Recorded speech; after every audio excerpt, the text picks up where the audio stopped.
और पुनः हमारे बीच में हमारे आज माननीय तीरथ सिंह रावत जी लोकसभा सांसद पौड़ी गढ़वाल बहुत जल्दी समय में हमारे बीच में फिर से आशीर्वाद देंगे। इस युग में आदरणीय रविंद्र जी और रोशन जी आ जाए एक बार, हमारे अजय भाई आ जाए एक बार, और उत्तम जी आ जाए।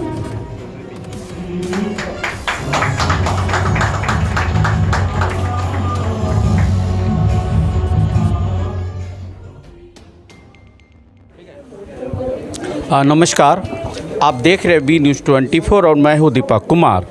इस समय मैं दक्षिणी दिल्ली के सुल्तानपुर इलाके में हूं और यहां पर आज जो एक कार्यक्रम किया गया पर्यावरण दिवस के ऊपर, जो माई योगशाला करके इस कार्यक्रम है, इसमें बहुत सारे लोग बहुत सारे जगहों से, उत्तराखंड से, उत्तर प्रदेश से, दिल्ली से, नोएडा से, बहुत सारे जो लोग हैं अपने अपने क्षेत्र में जिन्होंने काम किया उन लोगों ने यहाँ पर भाग लिया। और सबसे बड़ी जो बात है कि यहाँ की जो आज का जो मुख्य जो अतिथि है वो उत्तराखंड के पूर्व मुख्यमंत्री जो तीरथ सिंह जी है और अभी के वर्तमान जो सांसद। तो यहाँ के जो व्यवस्थापक है, जो आयोजक है, जो सोनिया जी, मैं बात करता हूँ। सोनिया जी, मेरे चैनल में आपका स्वागत है। नमस्कार सर, धन्यवाद। तो ये बताएं कि आज का जो ये कार्यक्रम आपने जो रखा है, ये जो पर्यावरण दिवस के ऊपर पे, और आज मैंने यहाँ पे देखा कि पर्यावरण के साथ हिंदुत्व की भी बात हुई और साथ में योग की भी बात हुई। तो एक ओकेजन पर आपने बहुत सारा बात किया। तो ये जो कार्यक्रम, मेन जो इस कार्यक्रम का उद्देश्य क्या था?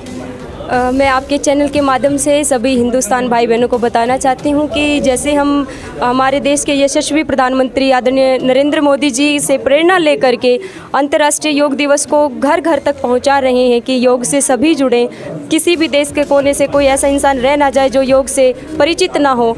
उसी कड़ी में आज हमारे साथ एक अन्य संस्था भी थी, युवा सोच आर्मी, जिनके हमारे एक सहयोगी भाई हैं, मेरे छोटे भाई हैं रोहित जोगी जी। तो उनका एक ये उद्देश्य था कि अकेले संस्था कभी कभी ढीली पड़ जाती हैं, तो क्यों ना दो संस्थाएं मिल करके एक ऐसा मंच बनाएं जो गरीब बच्चों के लिए, जो वांछित बच्चे होते हैं जिन तक कोई सुख सुविधा शिक्षा नहीं पहुंचती, ऐसा मंच बनाए। तो उस मंच का नाम आज लॉन्च किया गया, उसका नाम है माई योगशाला। और उसमें उत्तराखंड के पूर्व यशस्वी मुख्यमंत्री जी तीरथ सिंह रावत जी, जो वर्तमान में सांसद है लोकसभा पौड़ी गढ़वाल से, वो आज के मुख्य आकर्षक और आज के मुख्य अतिथि रहे। और सर का सानिध्य हमें पहले भी रहा है। ये जो योग सेंटर है ओम फाउंडेशन ट्रस्ट का, द योगा फॉर यू, इसका जब शुभारंभ हुआ था 25 फरवरी 2022 को, वो भी माननीय मंत्री जी के कर कमलों से, तीरथ जी के कर कमलों से ही हुआ था। और आज ये कुछ महीनों के बाद ही फिर से आज विश्व पर्यावरण दिवस भी है। तो इसमें सर भी इसमें बहुत खुश रहते हैं कि बच्चों में ये आने वाली पीढ़ी में ये चीज़ें आएँ। तो आज हमने सभी को औषध प्लांट जो होता है तुलसी जी, वो सबको हमने पर्यावरण सब मनाएं, सब अपनी संस्कृति की तरफ लौटें और पेड़ अच्छे लगाएं, उनका पालन पोषण अपने बच्चों की तरह करें। उस पर्पज से कि आपने दूसरा सवाल मेरे से हिंदुत्व के लिए किया, तो वो योग के साथ भी जुड़ा हुआ है। देखिए, योग केवल शरीर का नहीं होता है, अपनी संस्कृति का भी होता है। इसीलिए माननीय मुख्यमंत्री जी के साथ साथ हमने ये मिल करके काम किया। बहुत बहुत धन्यवाद। धन्यवाद आपका। तो मैं अब जो है यहाँ जो उत्तराखंड के पूर्व मुख्यमंत्री जी तीरथ सिंह रावत जी, उनसे मैं बात करने की कोशिश। ये हमारे जो पूर्व मुख्यमंत्री जो उत्तराखंड के रावत जी है, तो मैं उनसे भी मैं बात करूँगा, जहाँ पे विशेष अतिथि के रूप में आए। सर, आपका स्वागत है हमारे चैनल में। आज ओम फाउंडेशन के द्वारा अंतर्राष्ट्रीय योगा डे के पूर्व विला पर ऐसे लोगों को सम्मान करने का काम किया गया है जिन्होंने योग क्षेत्र में अपनी अहम भूमिका निभाई है। और यही नहीं तो अन्य क्षेत्रों में भी, कुश्ती के क्षेत्र में किसी ने किया, किसी ने सेना के उसमें नौजवान ट्रेनिंग देने का काम किया, किसी ने शिक्षा के क्षेत्र में काम किया, और ऐसे बच्चों ने भी अपनी जो एक कला दिखाई।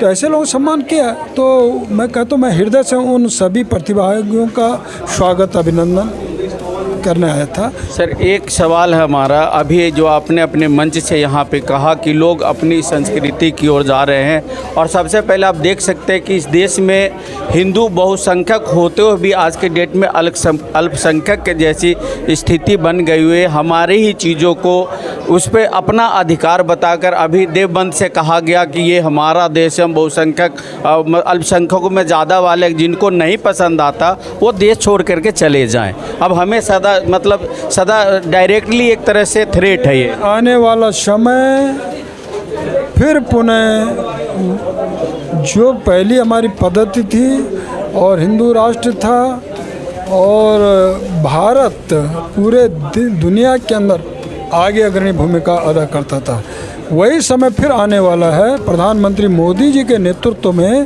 पूरे विश्व के अंदर भारत एक अलग जगह रहा है, और इसीलिए मोदी जी सर्वमान्य नेता विश्व के अंदर कहला रहे हैं। पुनः हम लौटेंगे अपनी संस्कृति की ओर। तो बहुत बहुत धन्यवाद। ये थे पूर्व मुख्यमंत्री तीरथ सिंह रावत जी, जिनको आपने सुना। यहाँ पर गुरुजी हैं, मैं बात करूँगा थोड़ा सा।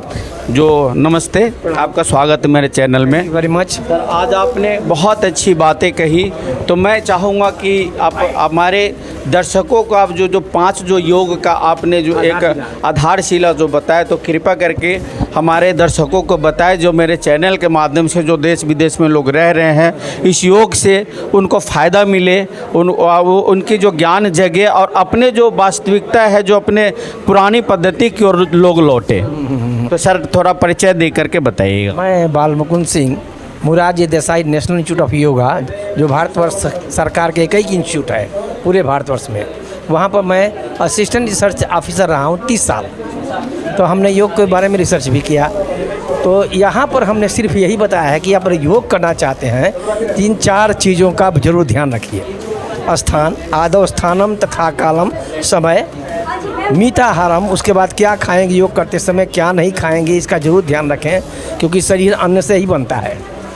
तो इन सब चीज़ों का ध्यान रखते हुए और उसके बाद में नाड़ियों का शुद्धिकरण करें, फिर प्राणायाम का अभ्यास करें, तो ज़्यादा ही बेटर होगा और आपको योग सिद्ध होगा।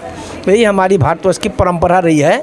ये किताबों में नहीं लिखा हुआ है, हमारे शास्त्रों में पढ़ने क्या है। तो उसी को मैं थोड़े लोगों को बताया हूँ, जो कि बहुत लोग लाइक किए हैं। तो सर एक सवाल मेरा, अभी आपने 84 लाख योनि की भी बात बताई, तो मैं ये चाहूँगा कि आप संक्षेप में थोड़ा वो भी जानकारी दें। लोग 84 लाख योनि तो कहते हैं, पर हकीकत में ये नहीं पता कि वो योनि क्या है और क्या नहीं है। जैसे कि अभी उन्होंने एक मन से कहा गया कि अहिंसा परमो धर्म, लेकिन उसके आगे की लाइन नहीं बताएगा। इसी कारण से जो क्या बोलते हैं लोग शोषण कर रहे हैं, बहुसंख्यक होते हुए भी एक अल्पसंख्यक लोग शोषण कर रहे हैं। नहीं, हमने ये बताया कि आजकल आसन, प्राणायाम और कुछ क्रियाएं ही लोग योग के रूप में ले रहे हैं। तो हमने ये बताया है कि शंकर भगवान से पार्वती जी ने पूछा कि हे भगवान, मुझे ये बताइए कि 84 लाख योनियों का जो समूह है, इसमें कौन कौन से आसन मनुष्य करे, क्योंकि कलयुग का मनुष्य का उम्र तो बहुत कम होगा और 84 लाख आसन बता रहे हैं आप। तो उन्होंने कहा कि उनको सारे आसन करने की ज़रूरत नहीं है पार्वती जी, हमने ग्रुप बना दिया है कि उन्हीं ग्रुपों में से जो खास आसन है, जिससे बहुत ही लाभ मिलेगा और आसनों का भी, वही करे, मनुष्य तो स्वस्थ रहेगा। तो उन्होंने कहा प्रभु बताइए मुझे वो कौन कौन से ग्रुप हैं। तब उन्होंने कहा कि जलजम नलक्षकम, 9 लाख प्रकार के जीव जंतु पानी में रहते हैं, उनमें से कुछ मकर आसन, मत्स्य आसन, इन आसनों को ढूंढ के लाया जाए, उसका अभ्यास किया जाए। जलजम नलक्षकम 10 लक्षम च पक्षी नाम, 10 लाख प्रकार के पक्षी हैं। 84 लाख में 9 लाख ये पानी, हाँ पानी में, फिर पक्षियाँ होंगे 9 से 10, तो 10 9 19 हो गया। 11 लाख प्रकार के कृमि हो गए, भुजंग आसन, मकर आसन, ये सब कृमि उछलने कूद के चलने वाले हैं, 30 हो गया। उसके बाद में 20 लाख प्रकार के कैटल्स हैं, जानवर, उनकी संख्या है, उनके आसनों से आया है। फिर उसके बाद 30 लाख आस्था और 80 हो गया। 4 लाख जो है मनुष्य के आसपास में, जैसे गोरिल्ला, चंपा जी, मानव नहीं है। उसके बाद में सबसे लास्ट में मनुष्य का शरीर मिला। चले धन्यवाद आपका, बहुत बहुत धन्यवाद। अगर आप ये वीडियो YouTube पर देख रहे हैं तो हमारे चैनल को सब्सक्राइब करें और बेल आइकन को दबाना ना भूलें। अगर आप Facebook पर ये वीडियो देख रहे हैं तो हमारे पेज को लाइक करें।